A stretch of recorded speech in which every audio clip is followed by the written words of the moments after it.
Iran America இடையேயான அமைதி பேச்சுவார்த்தையில் பங்கேற்பதற்காக அமெரிக்க துணை அதிபர் ஜெடி வான்ஸ் பாகிஸ்தான் சென்றிருக்கிறார். விவரங்களை செய்தியாளர் சுசித்ரா வழங்க கேட்கலாம். சுசித்ரா, விவரங்களை பகிர்ந்துக்கலாம்.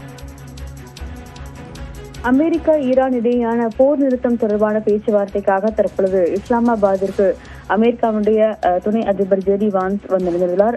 அதிகாரப்பூர்வமாக பாகிஸ்தானுடைய மஸ்திஷ்கம் அடிப்படையில் இந்த ஒரு பேச்சுவார்த்தை என்பது நடைபெறும் என்ற ஒரு அறிவிப்பானது வெளியிட்டிருந்த நிலையில் ஈரானுடைய பிரதிநிதிகள் குழுவும் தற்பொழுது பாகிஸ்தானை வந்திருந்திருக்கிறது. இதில் தற்பொழுது அமெரிக்காவுடைய பிரதிநிதிகள் குழுவும் தற்பொழுது ஜெடி வான்ஸ் அந்நாட்டினுடைய துணை அதிபர் ஜெடி வான்ஸ் தலைமையில் அங்கு வந்திருந்துள்ளார்கள். மிக முக்கியமாக இந்த பேச்சுவார்த்தை என்பது லெபனான் மீதான ஒரு தாக்குதல் அனைத்தும் முஸ்லிமாக நிறுத்தப்பட்டால் மட்டுமே பேச்சுவார்த்தை என்பது பேச்சுவார்த்தையில் ஈரான் பங்கேற்கும் என்ற ஒரு அதிகாரப்பூர்வ அறிவிப்பை ஈரான் தரப்பானது அறிவித்திருக்கும் நிலையில் தற்பொழுது அந்த பேச்சுவார்த்தைக்காக தான் இப்பொழுது பாகிஸ்தானுடைய இஸ்லாமாபாத் தற்பொழுது அமெரிக்காவுடைய பிரதிநிதிகளும் குழுவும் வந்திருக்கிறது. இந்த பேச்சுவார்த்தையில் இஸ்ரேல் தரப்பும் பங்கேற்க வேண்டும் என்ற ஒரு நிபந்தனையை ஈரான் தரப்பானது விதித்திருக்கும் நிலையில் விரைவில் இந்த பேச்சுவார்த்தை என்பது தொடங்கும் எனவும் அதன் அடிப்படையில்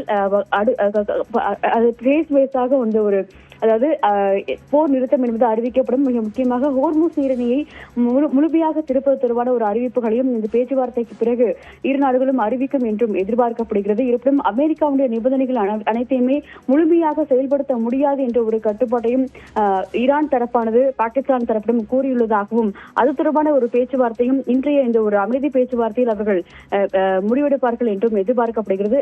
அமெரிக்காவுடைய 10 கட்ட ஒரு பிளான், அதாவது திட்டத்தை ஈரானானது ஒப்புக்கொள்ள வேண்டும் என்ற ஒரு நிபந்தனையை அமெரிக்காவானது முன்வைத்திருப்பதை ஏற்க முடியாது என்ற ஒரு கருத்தையும் ஈரான் தரப்பானது பாகிஸ்தானிற்கு தெரிவித்துள்ளதாகவும் அது தொடர்பான ஒரு முடிவுகளையும் இன்றைய பேச்சுவார்த்தையில் இரு நாடுகள் தரப்பும் எடுக்கும் என்றும் எதிர்பார்க்கப்படுகிறது.